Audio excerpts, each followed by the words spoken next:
কি একা একা ঘুমাইতেছে না, আমার লগে বই রইছেন?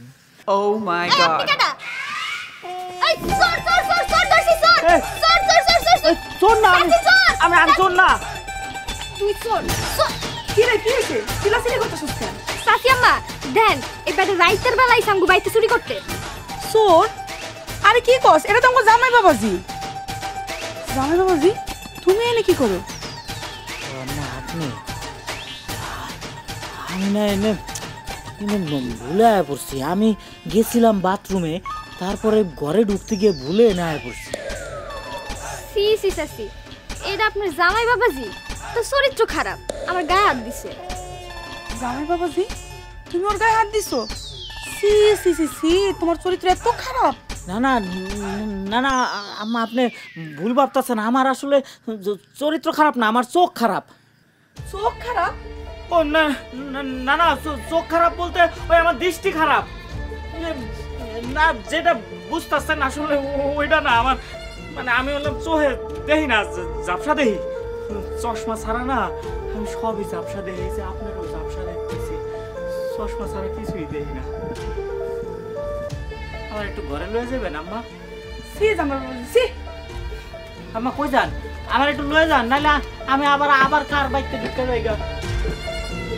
আম্মা লয়ে যান আমারে।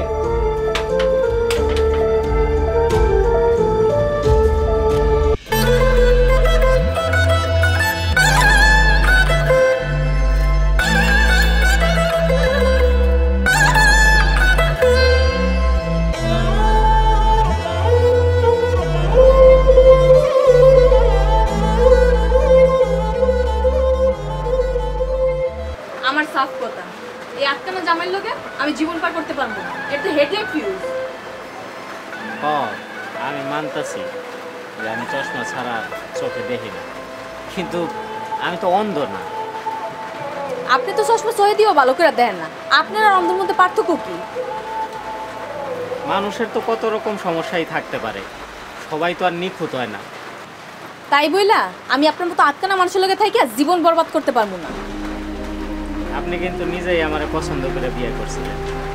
তখন কি জানতাম আপনি যে আটকানা? তখন তো আপনার দেখে সুস্থ স্বাভাবিক মানুষই মনে হয়েছিল। চোখে কম দেখি আমি, অথচ আপনি আমারে ঠিক মতো দেখতেই পারলেন না। আব্বা, আমি এই লোকের লগে সংসার করতে পারবো না। মাথা ঠান্ডা কর মা, যা হওয়ার হয়ে গেছে। মারে, জামাই বাবাজির তো চোখে সমস্যা।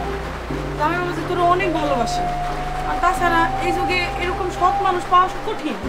তোমরা যে যাই কর, আমি হ্যালো ঘাগো বাড়িতে যাবো না। হ্যাঁ কও চলে যাইতে। জামাই কি একলা যাইবো? একলাই যাই, আর খুব তাড়াতাড়ি আমি হ্যাঁ তালাকের কাগজপত্র বাড়াই দেবো।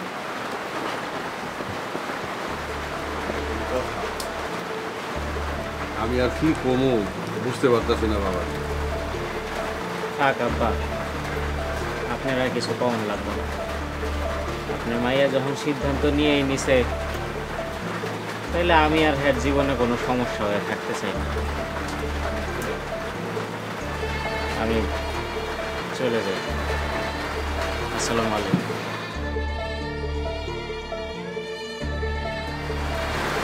তোমার মাইয়ারে বুঝাও, এইভাবে করে তো সংসার হইব না। আর কি বুঝবো আমার কথা? ওর যে জিদ আর রাগ। যাও।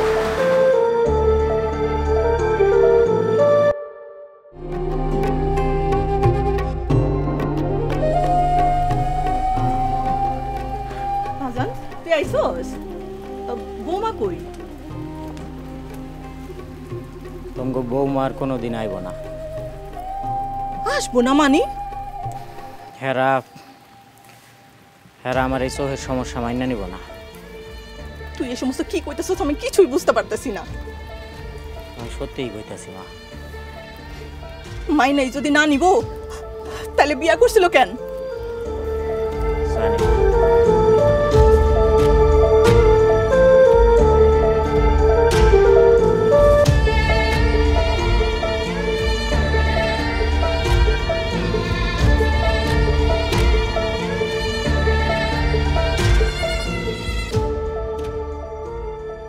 কথা দিয়া এই আমারে গেলা তুমি পরের ঘরে।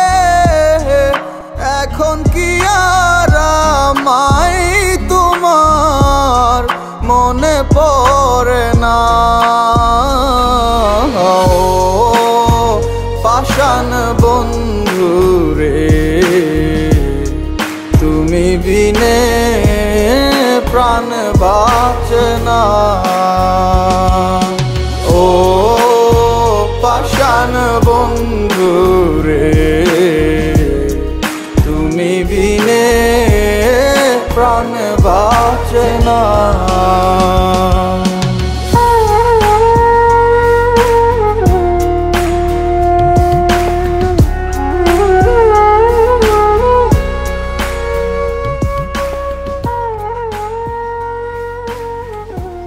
আই লমা লগে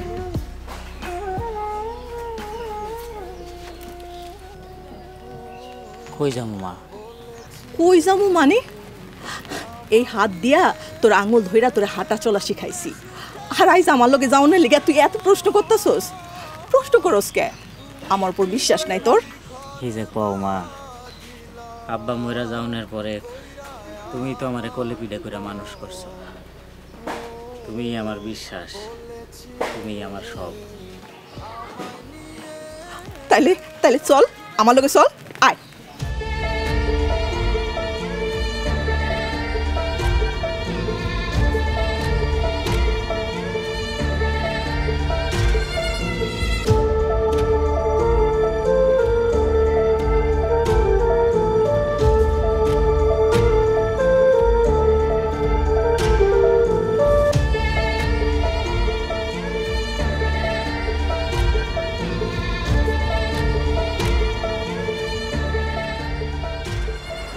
আমি বুঝতে পারছি বিআইন সাহেব আপনি কি জন্য আসছেন, কিন্তু আমার মায়েরা সিদ্ধান্ত নিছে আপনাকে বাড়িতে আর যাইব। আমি নুপুর মাইরে আমার বাড়িতে ফেরত নিতে আসি নাই তাহলে কিসের জন্য আসছেন? এই যে তালাকের কাগজ আপনার মেয়ে না আমার ছেলেই আপনার মেয়েরে তালাক দিতে আসছে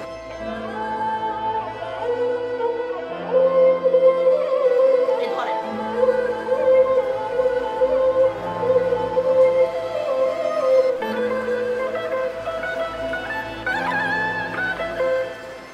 দুনিয়ার সব মায়েরই একটা আশা থাকে, মৃত্যুর পরে তার সন্তানের দেখাশোনা করার জন্য একজন মানুষ দরকার, বিশ্বস্ত মানুষ।